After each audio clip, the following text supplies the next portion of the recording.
Hello అండి, అందరికీ నమస్కారం. Welcome back to our channel. ఈరోజైతే పుదీనా, మెంతి, కొత్తిమీర 3 కలిపి పచ్చడి చేశాను. చాలా టేస్టీగా ఉంది. ఒకసారి మీరు కూడా ట్రై చేయండి. వేడి వేడి అన్నంలోకి నెయ్యి వేసుకొని తిని చూడండి, చాలా టేస్టీగా ఉంటుంది. మరి ఇది ఎలా చేయాలో చూసే ముందు కొత్తగా మన ఛానల్ని చూస్తున్న వాళ్ళైతే ప్లీజ్ సబ్స్క్రైబ్ చేసుకోండి. అలాగే మీకు కనుక నా వీడియోస్ నచ్చినట్లయితే లైక్ చేయండి, షేర్ చేయండి, కమెంట్ చేయండి. మరి ఇప్పుడు ఇది ఎలా చేసుకోవాలో చూసేద్దాము.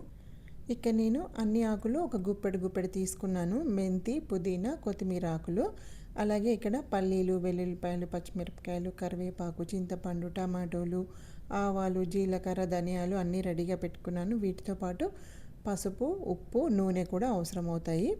ఇప్పుడైతే స్టవ్ మీద ఒక కడాయి పెట్టుకొని వేడెక్కాక ఒక 2 టీ స్పూన్లు నూనె వేసుకొని అర టీ స్పూన్ జీలకర్ర, అర టీ స్పూన్ ఆవాలు, 1 టేబుల్ స్పూన్ ధనియాలు, అలాగే ఒక 2 టేబుల్ స్పూన్లు పల్లీలు వేసి ఫస్ట్ ఇవి ఒక అర నిమిషం పాటు వేయించుకోవాలి. ఇవి కొంచెం వేగాక ఇప్పుడు దీంట్లోకి ఒక 5-6 పచ్చిమిరపకాయలు, మీరు తినే కారాన్ని బట్టి వేసుకోవచ్చు. ఇంకా ఎక్కువ కూడా తింటాము అంటే ఇంకా ఎక్కువ వేసుకోవచ్చు. నేనైతే ఇక్కడ ఒక 6 పచ్చిమిరపకాయలు వేశాను. ఈ పచ్చిమిరపకాయలని తెల్లగా వచ్చేంత వరకు వేయించుకోవాలి. ఇక్కడ చూపిస్తున్నట్లుగా ఇలా పచ్చిమిరపకాయలు తెల్లగా రావాలి. ఇప్పుడు దీంట్లోకి ఒక 5-6 వెల్లుల్లి రెబ్బలు, కొద్దిగా కరివేపాకు వేసి వీటిని కూడా 1 నిమిషం పాటు వేయించుకోవాలి. ఇప్పుడు ఇవన్నీ వేగిన తర్వాత వీటిని ఒక ప్లేట్లోకి తీసి పక్కన పెట్టుకోవాలి. ఇప్పుడు ఇదే కడాయిలోకి మనం ముందుగా శుభ్రంగా కడిగి పెట్టుకున్నాం కదా మెంతి, పుదీనా, కొత్తిమీర ఆకులు, ఇవి వేసి బాగా వేగనివ్వాలి. దీంట్లో ఉన్న పచ్చివాసన అంతా పోవాలి. ఈ పచ్చడికి అయితే మనం మెంతి, పుదీనా ఆకులు ఓన్లీ లేత కాడలు ఉన్నంత వరకే కట్ చేసుకోవాలి, ముదిరినవి తీసేయాలి. కొత్తిమీరకైతే కాడలు ఉన్నా పర్లేదు. ఇప్పుడు చూసారు కదా, ఇక్కడ ఇలా ఆకులు ఇలా వేగిన తర్వాత ఇవి తీసి ఒక ప్లేట్లో తీసి పక్కన పెట్టుకుందాము.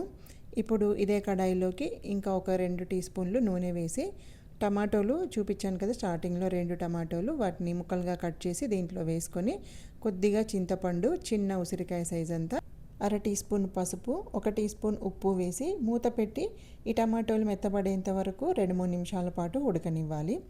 ఇప్పుడు ఒక 2-3 నిమిషాల తర్వాత మూత తీసి చూసినట్లయితే మనకి టమాటోలు అయితే మెత్తబడి ఉంటాయి. ఇప్పుడు ఈ టమాటోల్ని ఇలా గరిటెతోనే మెదుపుకుంటూ దీంట్లో ఉన్న నీరంతా ఎగురుకుపోయేంత వరకు ఉడికించుకోవాలి. ఇప్పుడు చూసారు కదా, టమాటో అంతా గుజ్జులాగా అయిపోయింది. ఇప్పుడు ఇది స్టవ్ ఆఫ్ చేసి పక్కన పెట్టేసుకుందాము. ఇప్పుడు మనం ముందుగా వేయించి పెట్టుకున్నాం కదా పచ్చిమిరపకాయలు, పప్పులు, ఇవి మిక్సీ జార్లోకి వేసుకొని ఫస్ట్ కొంచెం బరకగా మిక్సీ పట్టుకోవాలి. నేను ఇక్కడ చూపిస్తున్నాను కదా, ఇలా ఉంటే సరిపోతుంది. ఇప్పుడు ముందుగా వేయించి పెట్టుకున్నాం కదా మనం పుదీనా, కొత్తిమీర, మెంతి ఆకులు, అవి కూడా వేసి వీటిని కూడా కొంచెం బరకగా మిక్సీ పట్టాలి. ఇప్పుడు మన టమాటో గుజ్జు రెడీగా ఉంది కదా, ఈ టమాటో గుజ్జును కూడా మిక్సీలో వేసుకొని ఒక 2 సార్లు పల్స్ ఇచ్చామంటే ఇది కూడా మిక్సీ అయిపోతుంది. ఇప్పుడు ఒకసారి టేస్ట్ చూసుకొని ఉప్పు ఏమైనా అవసరమైతే ఉప్పు వేసుకొని ఇంకొకసారి పల్స్ తిప్పేసుకున్నామంటే మనకి చట్నీ అయితే రెడీ అయిపోతుంది. ఇక్కడ చూస్తున్నారు కదా, ఇలా ఉంటే మనకి అచ్చంగా రోట్లో నూరుకున్న పచ్చడిలాగే ఉంటుందన్నమాట.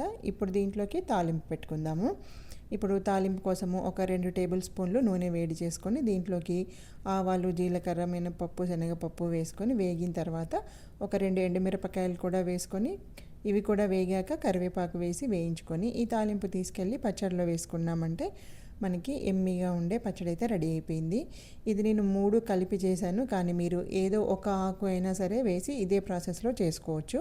ఒకసారి మీరు కూడా ట్రై చేసి ఎలా వచ్చిందో కమెంట్ సెక్షన్లో కమెంట్ చేయండి.